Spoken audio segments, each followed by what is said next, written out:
انا معك.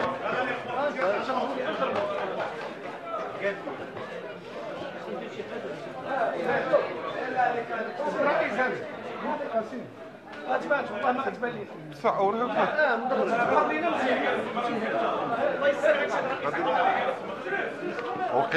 وقيلة طويل وقيلة. هكذا احسن ما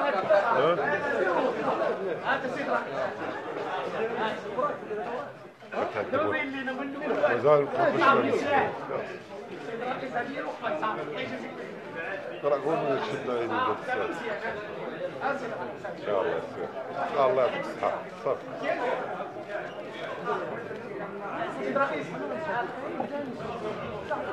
كاين واحد صاحبكم بغا يدير الكابلي دار الكابلي صافي. الله اسمحوا للناس صافي صافي نبداو بسم الله. ها مزيان صافي يلا بسم الله بسم الله.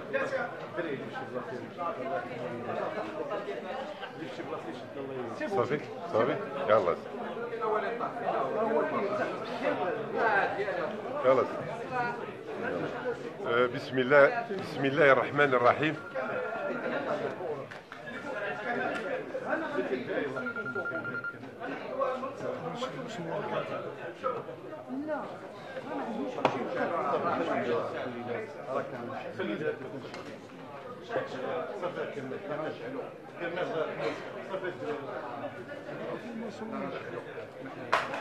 يلا استي على بركة الله. وقول لهم يسكتوا غتسمع خاص صحابك يسكتوا. يلا سكتوا غتسمعوا كاملين. بسم الله الرحمن الرحيم. السيدات الصحفيات والسادة الصحفيين المحترمين، السادة الأفاضل، السيدات والسادة الأفاضل، يندرج هذا اللقاء في سياق مساهمة النيابة العامة في الحق الدستوري المكفول للمواطن في المعلومة والتواصل مع الرأي العام لمنع انتشار الإشاعات والأخبار المختلقة أو لتصحيحها، وذلك تنويرا للرأي العام الوطني والدولي. بداية أود أن أؤكد بأن النيابة العامة حريصة على تطبيق القانون وتأخذ بعين الاعتبار قرينة البراءة.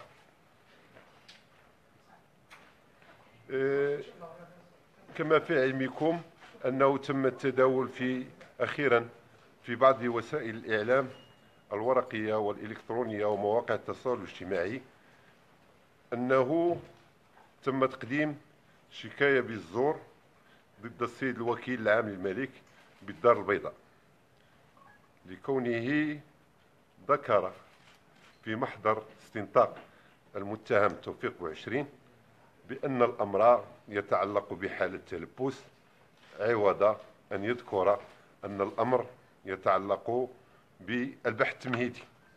أقف عند هذه النقطة لكي أعمم المعلومة. محضر الاستنطاق هو هذا، خلينا نسلموا لكم باش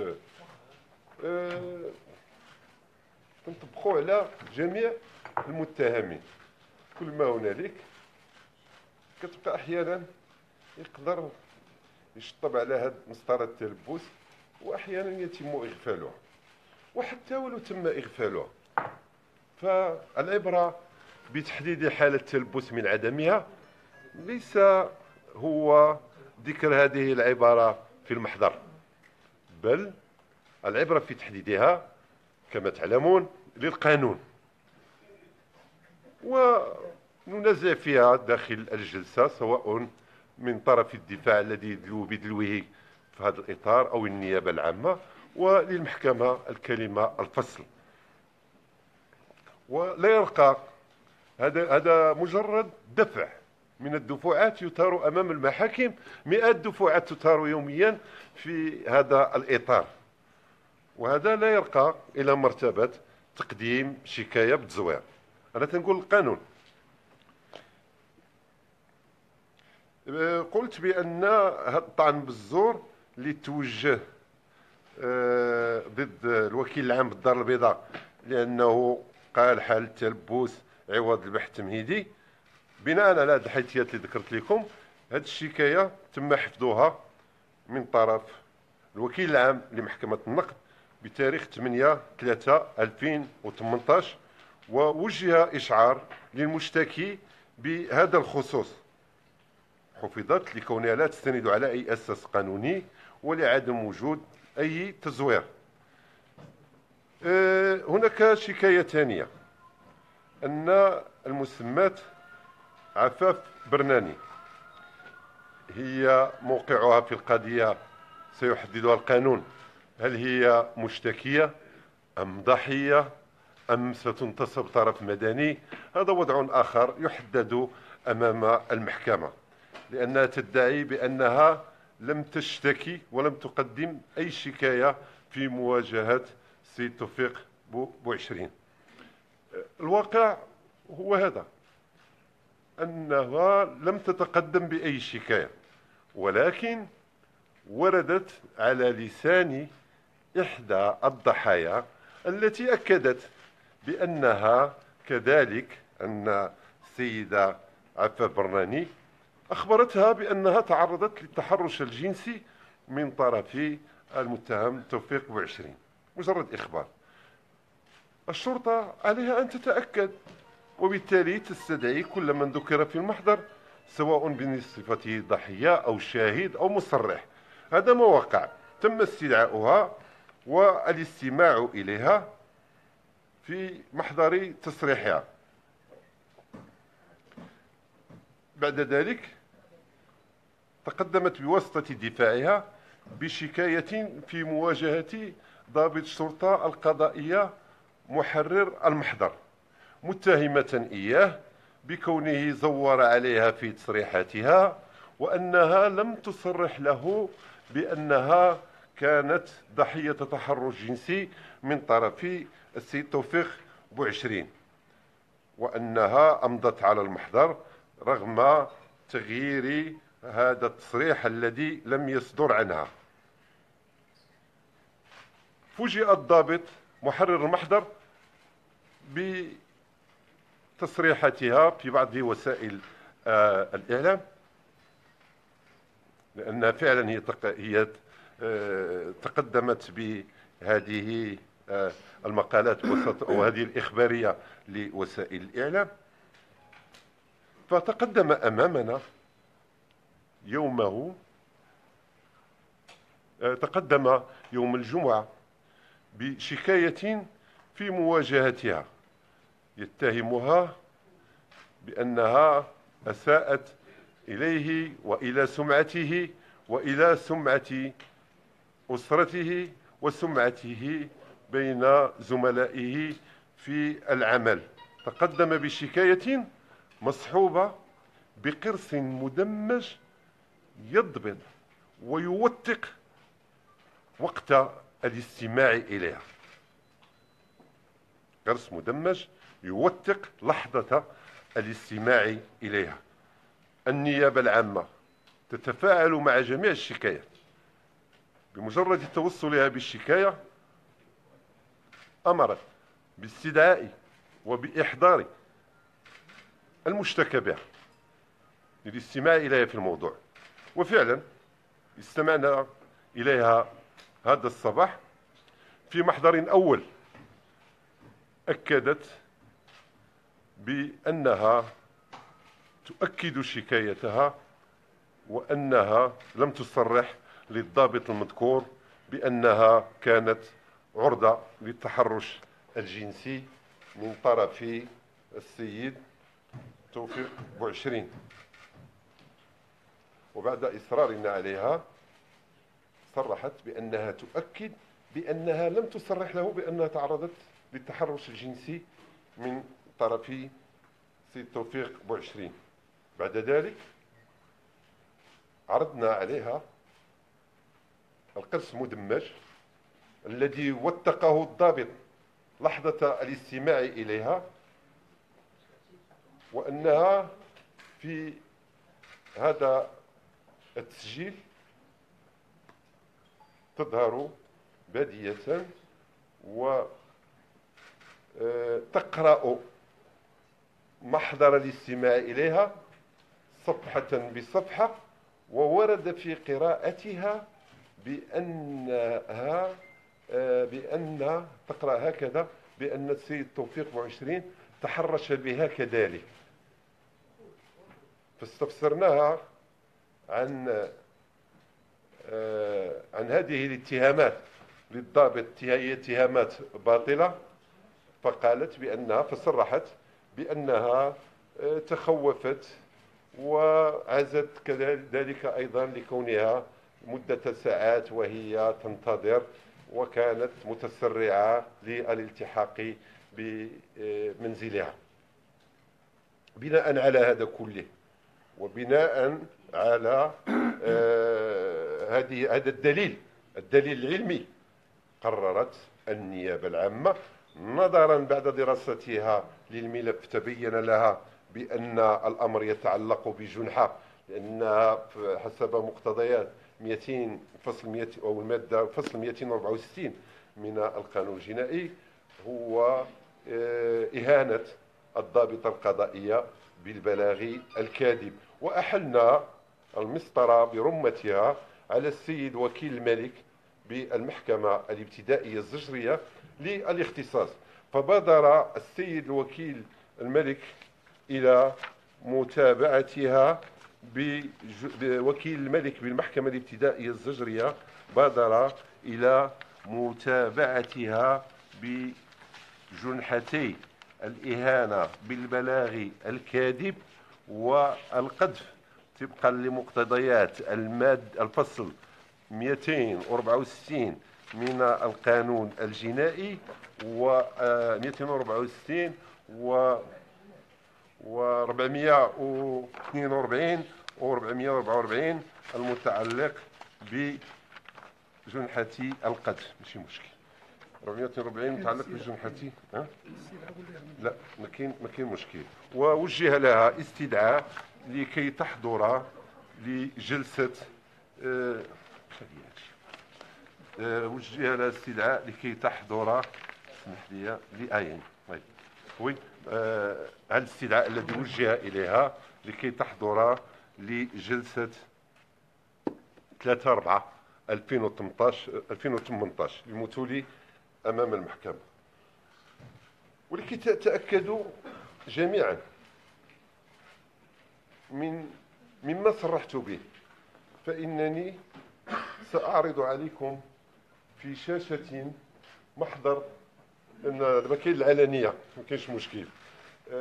سأعرض عليكم في شاشة محضر الضابطة القضائية محضر الاستماع إليها، وفي شاشة محضر الاستماع إليها وهي مصورة وتقرأ شخصيا تصريحاتها وما ورد فيها، ولكم الحكم بعد ذلك. تفضل سيدي بالنمو.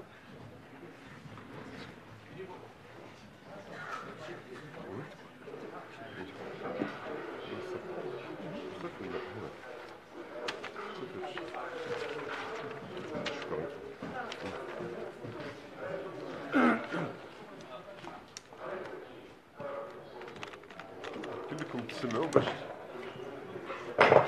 اللي ما سمعش يقرب، اللي ما سمعش يقرب يسمع.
تعرضت للتحرش الجنسي سمعوها اخبارك؟ هل كذلك اللي تعرضت للتحرش الجنسي كاين؟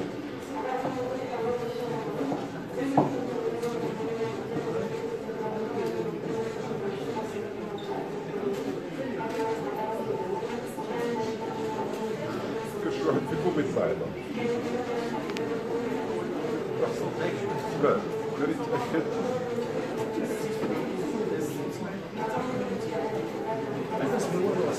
سمعوا انكم تعرضتوا للتحرش لكن ما باش تسمعوا انني تعرضت للتحرش الجنسي هو المهم هذاك هاد الصفحه كاينه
صافي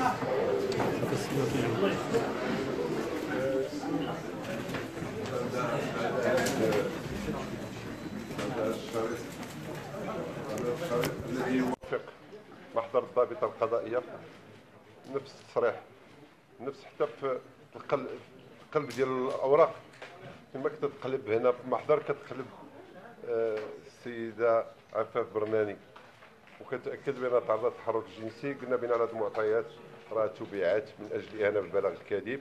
ورغم هذا العرض ورغم هذه المقدمة فإن النيابة العامة دائما حريصة على احترام مبدأ قرينة البراءة.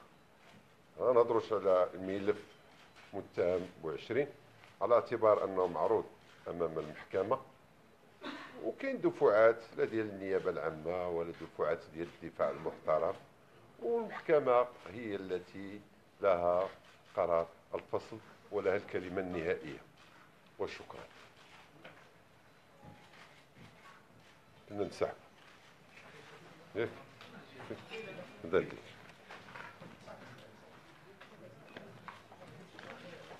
والله وشكرا لكم جميعا. واللي بغى شي حاجه خاصه تيجي عندي البيرو وانا معاه.